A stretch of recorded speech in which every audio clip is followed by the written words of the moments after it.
நாம் ஒரு நிமிடம் தலைகளை தாழ்த்தி ஜெபிப்போம். பரலோக பிதாவே, நன்றி செலுத்துகிறோம்.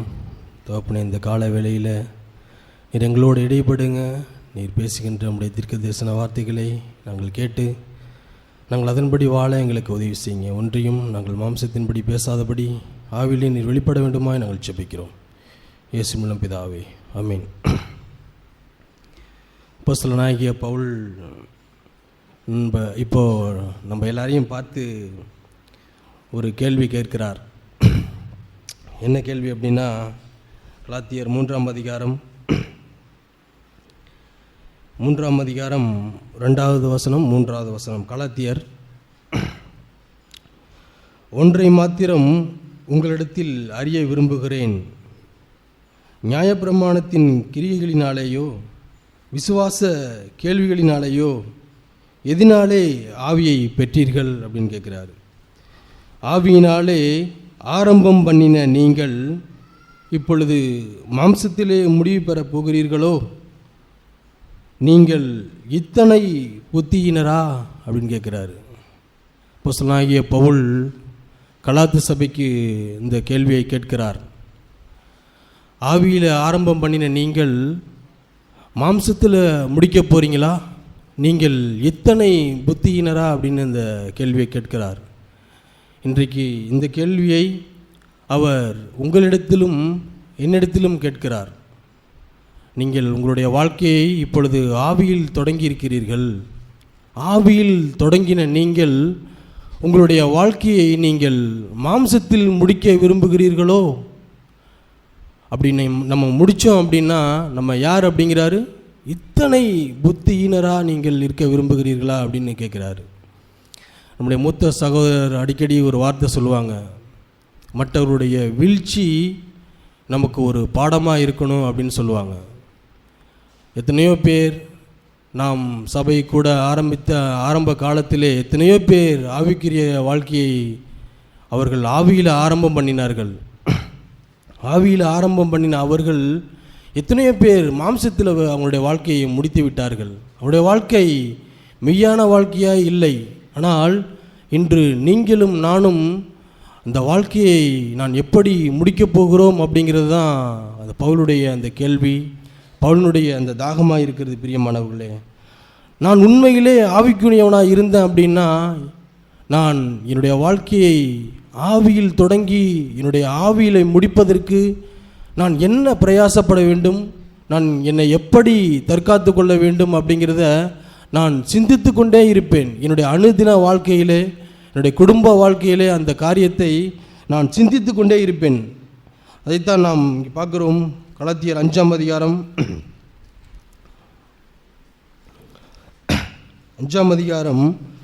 17வது வசனம். மாம்சம் ஆவிக்கு விரோதமாகவும் ஆவி மாம்சத்துக்கு விரோதமாகவும் இச்சிக்கிறது. நீங்கள் செய்ய வேண்டும் என்றிருக்கிறவைகளை செய்யாதபடிக்கு இவைகள் ஒன்றுக்கொன்று விரோதமாக இருக்கிறது அப்படிங்கிறாரு. அடிக்கடி நம்ம கேட்டிருக்கிறோம், பேட்டில் பிட்வீன் த ஃப்ளஷ் அப்படின்னு சொல்லுவாங்க. மாம்சத்தோடு நமக்கு எப்பொழுதுமே போராட்டம் இருந்து கொண்டே இருக்கணும் அப்படிம்பாங்க. ஆவிக்குரிய வாழ்க்கையை நாம் வெற்றிகரமாய் முடிக்க வேண்டும் அப்படின்னா பவுலை போல பவுல்கிட்ட நம்ம கேட்டோம் அப்படின்னா, பவுலே நீங்கள் எப்படி ஆவியில் தொடங்கி நீங்கள் ஆவியில் முடிச்சிங்க அப்படின்னா அவர் என்ன சொல்லுவார் அப்படின்னா, நான் எப்பொழுதும் மாம்சத்தில் போராடி கொண்டே இருந்தேன். நான் எப்பொழுதும் மாம்சத்தில் ஒரு கொலை விழுந்துக்கிட்டே இருக்கும். நான் மாம்சத்தில் எப்பொழுதும் செத்துக்கிட்டே இருப்பேன். நான் மாம்சத்துக்கு ஒருபோதும் நான் தீனி போடவே மாட்டேன் அப்படின்னு சொல்லுவார் அப்போஸ்தலனாகிய பவுல். எப்பெல்லாம் நான் மாம்சத்துக்கு எதிராக நான் போராட விரும்பலையோ அப்பெல்லாம் நான் என்னை நானே நிதானித்து கொள்ளலாம். நான் மாம்சத்துக்குரியவனாய் நான் இருந்து கொண்டே இருக்கிறேன், நான் ஆவிக்குரியவனாய் நான் இல்லை அப்படிங்கிறத நாம் உணர்ந்து கொள்ளலாம். பிரியமானவர்களே, பவுலுக்கு இந்த தாகம் இருந்தது. அவர் ஆவியில் ஆரம்பித்த நீங்கள் மாம்சத்தில் முடிக்கப் போகிறீர்களோ? நீங்கள் இத்தனை புத்தியினரோ அப்படிங்கிறாரு. இன்றைக்கு நீங்களும் நானும் மனம் திரும்பி நாம் வந்திருக்கிறோம், அவருடைய சீஷர்களாய் நாம் வந்திருக்கிறோம் அப்படின்னா நம்முடைய வாழ்க்கை ஆவியில் ஆரம்பித்து ஆவியில் முடிக்க வேண்டும். மாம்சத்தில் ஒவ்வொரு நாளும் நமக்கு போராட்டம் இருந்து கொண்டே தான் இருக்கணும். நாம் நினைக்கலாம், நாம் ஆவிக்குரியவர்களாக இருக்கிறோம், நாம் பரிசுத்தவன்களாக இருக்கிறோம், நாம் சபைக்கு வருகிறோம், தேவனுடைய வார்த்தைகளை கேட்கிறோம் என்று நாம் நினைத்து கொண்டே இருக்கலாம். ஆனால் நம்முடைய ஆவி எவ்வளவு அது அசூசியப்படுகிறது தெரியுங்களா?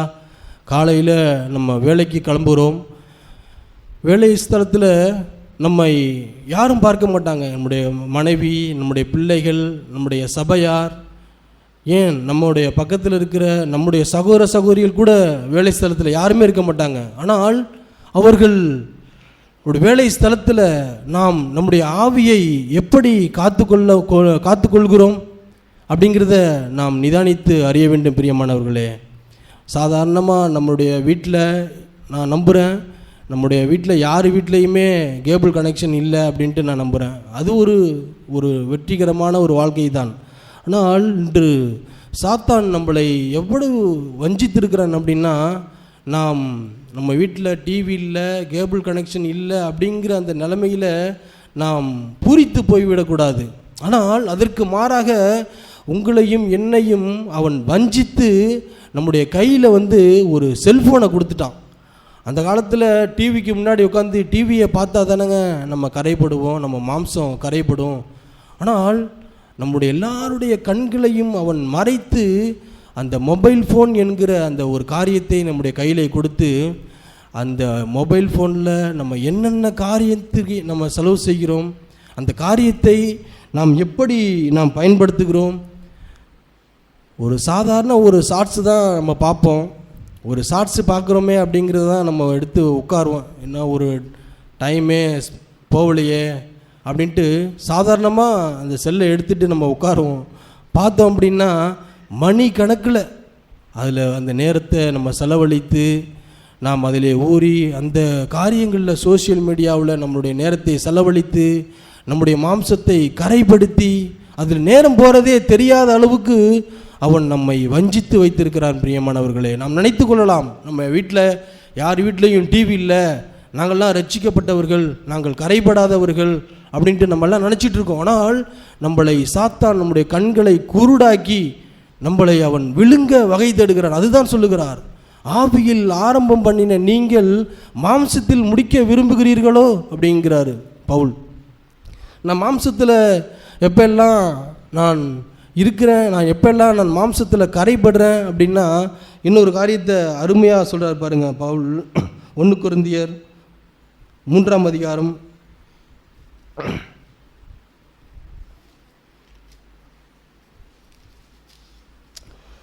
'இந்த வார்த்தை ரொம்ப அற்புதமான வார்த்தை. 3ஆம் அதிகாரத்தில் சொல்கிறார் பாருங்க, 1வது வசனம். மேலும் சகோதரரே, நான் உங்களை ஆவிக்குரியவர்கள் என்று எண்ணி உங்களுடனே பேசக்கூடாமல் மாம்சத்திற்குரியவர்கள் என்றும் கிறிஸ்துவுக்குள் குழந்தைகள் என்றும் எண்ணி பேச வேண்டியதாயிற்று அப்படிங்கிறாரு. நீங்கள் பலனில்லாதவர்களானதால் உங்களுக்கு போஜனம் கொடாமல் பாலை குடிக்க கொடுத்தேன். இன்னமும் நீங்கள் மாம்சத்துக்குரியவர்களாக இருக்கிறபடியால் இப்பொழுதும் உங்களுக்கு பலனில்லை அப்படிங்கிறாரு. அடுத்த வசனத்தில், பொறாமையும் வாக்குவாதமும் பேதங்களும் உங்களுக்குள் இருக்கிறபடியால் நீங்கள் மாம்சத்துக்குரியவர்களாக இருந்து மனுஷ மார்க்கமாய் நடக்கிறீர்கள் அல்லவா அப்படிங்கிறாரு. நமக்குள்ளே என்ன இருக்குது அப்படிங்கிறாரு. ஒரு பக்கத்தில் நம்ம யூடியூப்பில் இல்லை சோஷியல் மீடியாவில் பார்த்து நம்ம கரைப்படுறோம் அப்படிங்கிறாரு. பவுல் இன்னொரு இடத்துல என்ன சொல்கிறார் அப்படின்னா, உங்களுக்குள்ளே என்ன இருக்குது?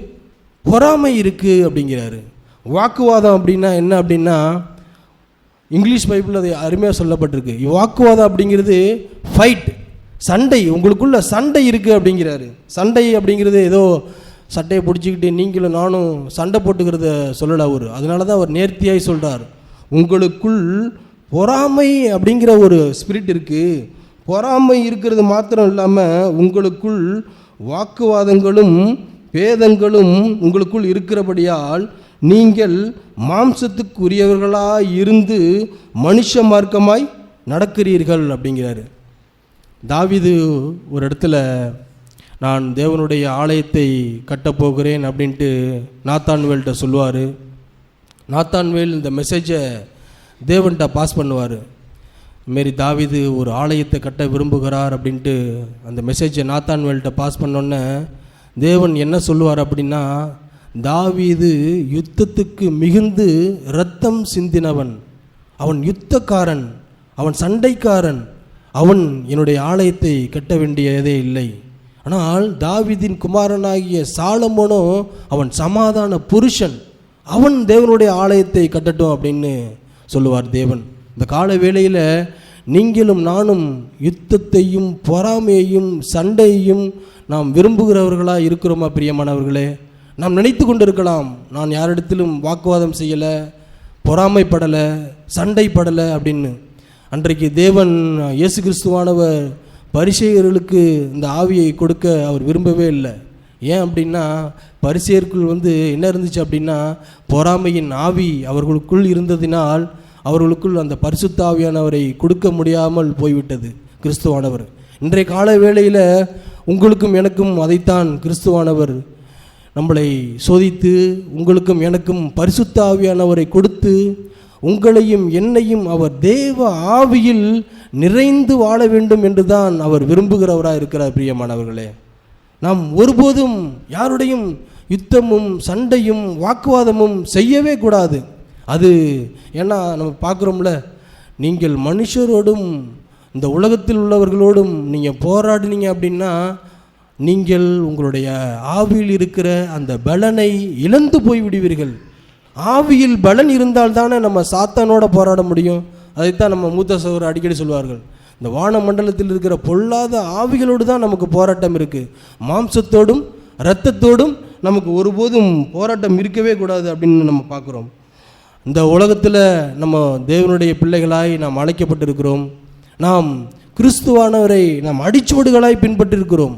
அவரை நாம் பெற்றிருக்கிறதுனால் அவர் எவ்வளவாய் தன்னுடைய மாம்சத்திலே அவர் இருந்தார், அவர் எப்படி ஆவியில் உயிர் உள்ளவராய் அவர் காணப்பட்டார் அப்படின்ட்டு பேதுரு இங்கே அழகாக சொல்கிறார் பாருங்க. 1 பேதுரு 3ஆம் அதிகாரம்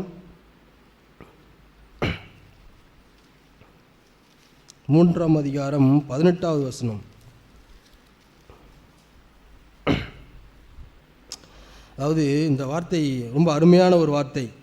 ஏனெனில் கிறிஸ்துவும் நம்மை தேவனிடத்தில் சேர்க்கும்படி அநீதியுள்ளவர்களுக்கு பதிலாக நீதியுள்ளவராய் பாவங்களின் நிமித்தம் ஒரு தரம் பாடுபட்டார்.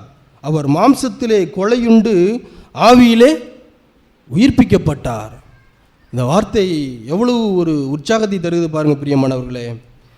பேதுருவானவர் சொல்லுகிறார், அவர் மாம்சத்தில் கொலையுண்டு ஆவியில் உயிர்ப்பிக்கப்பட்டார். கிறிஸ்துவானவர் மாம்சத்தில் கொலையுண்டு ஆவியில் உயிர்ப்பிக்கப்படுகிறார். ஏனெனில் கிறிஸ்துவும் அப்படின்னு இருக்கிற இடத்துல இப்போ நான் என்னுடைய குடும்பத்தை என்னுடைய பிள்ளைகளை நான் தேவனிடத்தில் சேர்க்க நான் விரும்புகிறேன் அப்படின்னா நான் என்ன பண்ணணும் அப்படின்னா, ஏனெனில் கிறிஸ்துவும் அப்படிங்கிற இடத்துல ஏனெனில் என்னுடைய பேரை போட்டு நான் என்னுடைய குடும்பத்தை தேவனிடத்தில் சேர்க்கும்படி நான் அநீதியுள்ளவர்களுக்கு பதிலாக நீதியுள்ளவனாய் பாவத்தின் நிமித்தம் ஒரு தரம் பாடுபட்டு அவர் மாம்சத்திலே கொலையுண்டது போல நானும் மாம்சத்திலே ஒவ்வொரு நாளும் கொலையுண்டு ஆவியிலே உயிர்ப்பிக்கப்பட வேண்டும் அப்படிங்கிறாரு.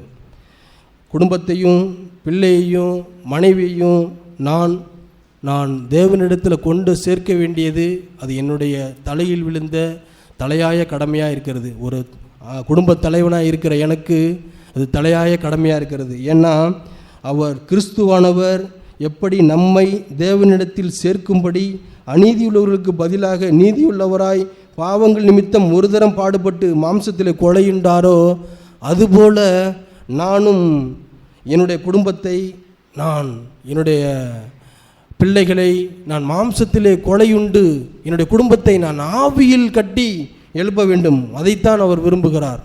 பவுல் இந்த வார்த்தையை அழகாக சொல்லுவார் ஒரு இடத்துல. கொரிந்தியர் 1 கொரிந்தியர் 15ஆம் அதிகாரம். எப்போ எல்லாம் நம்ம ஆவியில் சாகணும் அப்படின்ட்டு சொல்லுவார் பாருங்கள். 1 கொரிந்தியர் 15ஆம் அதிகாரம்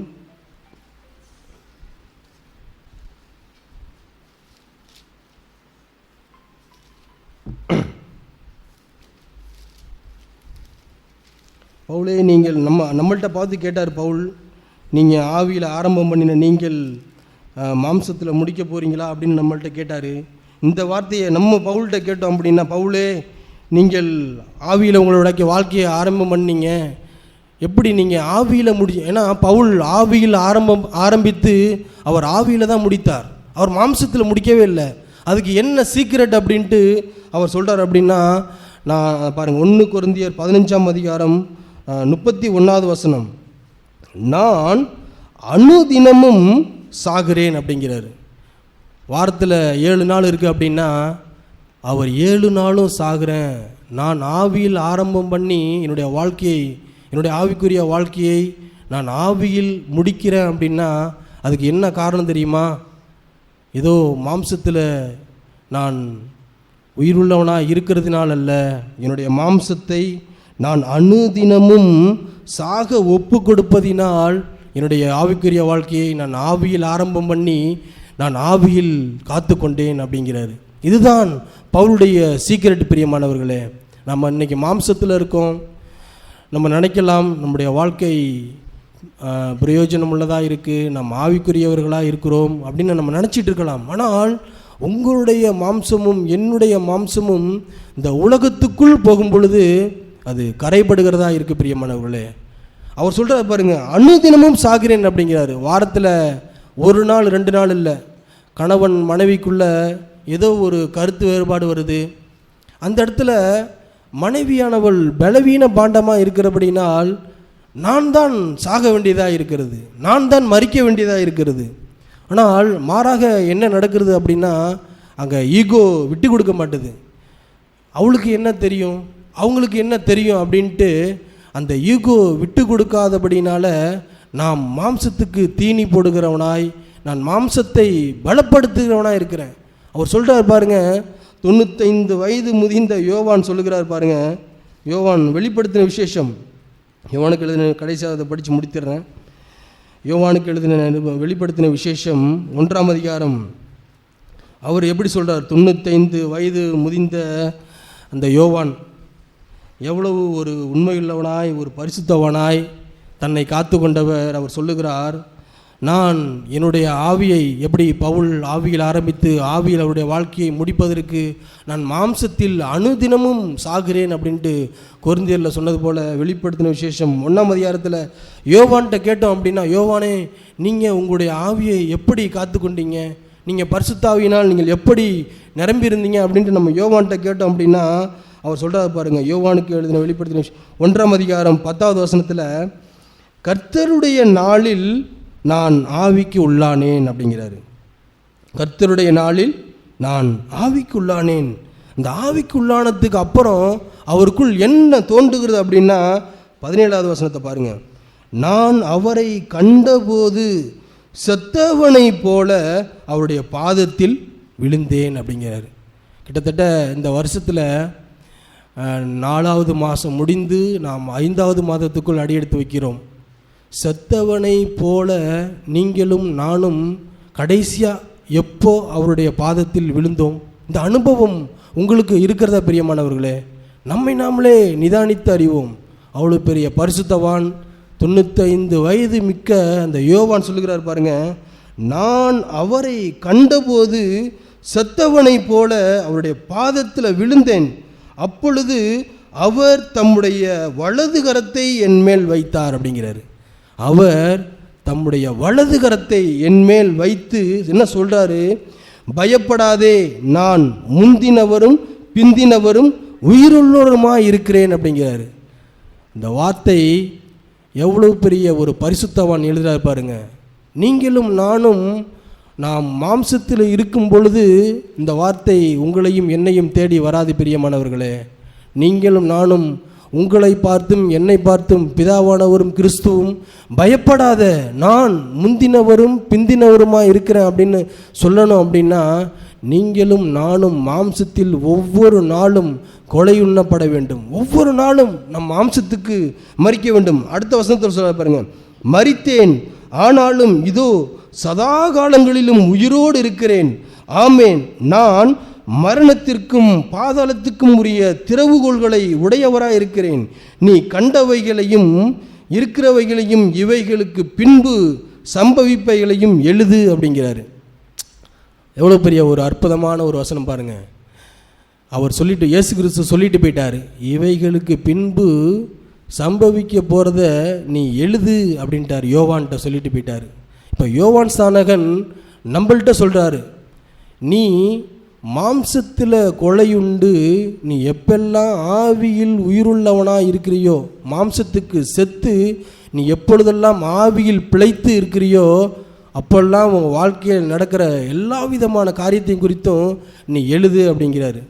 மாம்சத்துக்கு மறிக்கிறது அப்படின்னா இது சாதாரண விஷயம் இல்லை பிரியமானவர்களே. நாம் அநேக இடத்துல நம்ம வெளியில் போகிறோம், உறவினர்களால் உலகத்தாரால் நம்மை சோதிக்கப்படுவதற்கு தேவன் அனுமதிப்பார். நம்ம ஏளனம் பண்ணுவார்கள். இவனுக்கு என்ன தெரியும், இவங்கள்ட்ட என்ன பணபலம் இருக்குது அப்படின்ட்டு நம்மை அநேகர் சோதிக்கப்படுவார்கள். அல்லது நம் பலவீனமாக இருப்போம். நம்முடைய பலவீனத்தில் அவர்கள் நம்மை இவங்க இந்த பண்ணதுனால தான் இவங்களுக்கு இந்த மாதிரியான ஒரு சூழ்நிலை நடந்துட்டு அப்படின்ட்டு நம்ம ஏளனப்படுத்துவார்கள். அங்கே என்ன சொல்கிறார் அப்படின்னா, நீ பயப்படாத, அப்பொழுது நீ ஆவியில் நிரம்பினவனாய் நீ இருந்த அப்படின்னா உன்னுடைய வாழ்க்கையில் நடப்பதை குறித்து நீ எழுதுவார். அந்த உறவு ஆவியில் நாம் உயிருள்ளவர்களாக இருந்தோம் அப்படின்னா நம்முடைய வாழ்க்கையை எப்படி பவுல் ஆவியில் ஆரம்பம் பண்ணின நீங்கள் கலாத்திய சபையை பார்த்து கேட்டார்ல, மாம்சத்தில் முடிக்க போகிறீங்களோ, நீங்கள் இவ்வளவு புத்தியினரோ அப்படின்னு நம்ம கேட்குறாரு. இந்த கால வேளையில் ஆவியில் ஆரம்பம் பண்ணின நாங்கள் எப்படி பவுல் ஆவியில் ஆரம்பித்து ஆவியில் முடித்தாரோ, எப்படி யோவான் ஸ்நானகன் ஆவியில் ஆரம்பித்து ஆவியில் முடித்தார்களோ, அதுபோலவே உங்களுடைய வாழ்க்கையும் என்னுடைய வாழ்க்கையும் ஆவியில் ஆரம்பம் பண்ணி நம்ம ஆவியில் முடிப்போம் பிரியமானவர்களே. இப்போது என்ன ஒரு ட்ரெண்டிங் அப்படின்னா, அநேகர் அடிக்கடி சோஷியல் மீடியாவாக இருக்கட்டும் அல்லது மற்ற காரியங்களாக இருக்கட்டும், அதில் அவருடைய நேரத்தை செலவிட்டு, என்னுடைய வாழ்க்கையில் நான் சோதிக்கப்பட்டதை சொல்கிறேன், தேவனுடைய வார்த்தைக்கும் அவருடைய வசனத்துக்கும் நாம் இடங்கொடாமல் அவருடைய பாதத்தில் போய் முகங்குப்பர விழுந்த அந்த அனுபவத்தை நாம் உணராமல் இருக்கிறோம் பிரியமானவர்களே. அவருடைய பாதத்தில் போய் விழுந்து நான் செத்தவனை போல் ஆனேன் அப்படின்னு நம்ம பார்க்கும் பொழுது அவர் தேவனை தரிசிக்கிறார். அந்த அதிகாரம் வெளிப்படுத்தின விசேஷத்தில் நம்ம படித்தோம் அப்படின்னா அந்த அதிகாரத்தில் அவர் தேவனை அவ்வளவாய் வர்ணிப்பார். அவருடைய முகம் இப்படி இருக்கிறது, அவருடைய கண்கள் இப்படி இருக்கிறது அப்படின்ட்டு அவர் அவ்வளவாய் வர்ணிப்பார். இயேசு கிறிஸ்துவை நீங்களும் நானும் வர்ணிக்க வேண்டும் அப்படின்னா நாம் ஆவியில் நிறைந்திருக்க வேண்டும் பிரியமானவர்களே. ஒவ்வொரு நாளும் நாம் சோதிக்கப்படும் பொழுது நாம் மாம்சத்துக்கு கொலை உண்ணப்பட வேண்டும். எப்படி பவுல் சொன்னார் இல்லையா, நான் அனுதினமும் சாகிறேன், அனுதினமும் என்னுடைய மாம்சத்தை நான் கொலை உண்ண ஒப்பு கொடுக்கிறேன் அப்படின்னு சொன்னது போல நாம் அனுதினமும் சாவதற்கு நம்மை நாமே ஒப்பு கொடுப்போம். அடிக்கடி நான் சோதிக்கப்படுற விஷயம் அப்படி என்ன அப்படின்னா, நான் பஸ்ஸில் போகும் பொழுது எனக்கு முன்னாடி ஒரு பஸ்ஸு, ப்ரைவேட்டு பஸ்ஸு கிடக்கும்.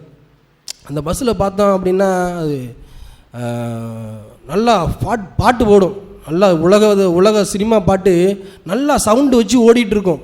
அந்த பஸ்ஸில் ஏறினா நம்ம சீக்கிரமாக போயிடலாமே, அது மாத்திரம் இல்லை ஒரு என்டர்டெயினான ஒரு மியூசிக் வேறு இருக்கே அப்படின்ட்டு ஒரு பக்கத்தில் சாத்தான் அந்த அவனுடைய வார்த்தையை ஒழித்து கொண்டே இருக்கும். சீக்கிரமாக ஃபாஸ்ட்டாக போவான் ப்ரைவேட்டு பஸ்ஸு, அப்படி அதில் போய் ஏறி உட்காந்தோம்னா பாட்டு வேறு கேட்டுட்டு போகலாமே. இதெல்லாம் நாம் மாம்சத்துக்கு இடம் கொடுத்து நாம் மாம்சத்துக்கு தீனி போடுகிற காரியம் பிரியமானவர்களே. நான் 10 நிமிஷம் லேட்டாக போனாலும் பரவாயில்ல, அந்த சிஆர்சி பஸ்ஸு அது உருட்டிக்கிட்டு போனாலும் பரவாயில்ல, நான் என்னுடைய ஆவியை காத்து கொள்ள வேண்டும். நான் அந்த என்டர்டெயின்மெண்ட்டுக்கு நான் ஒருபோதும் இடம் கொடுக்காதவனாய் நான் 10 நிமிஷம் லேட்டாக போனாலும் பரவாயில்ல, நான் என்னுடைய ஆண்டவருக்கு இடம் கொடுத்து என்னுடைய வாழ்க்கையையும் என்னுடைய செவியையும் என்னுடைய சிந்தையையும் நான் பரிசுத்தமாய் காத்து கொண்டு என்னுடைய ஆவியை அழுக்கில்லாமல் யோவானைப் போலவும் பவுலைப் போலவும் நான் ஆவியில் ஆரம்பம் பண்ணின நான் என்னுடைய வாழ்க்கையை ஆவியிலே முடிக்க விரும்புகிறேன் அப்படின்னு சொல்லி நானும் இந்த வாழ்க்கையை வாழ்வதற்கு தேவன் உதவி செய்வார் சொல்லி நம்பிக்கையும் விசுவாசியை அறிக்கை செய்கிறேன். ஆமீன்.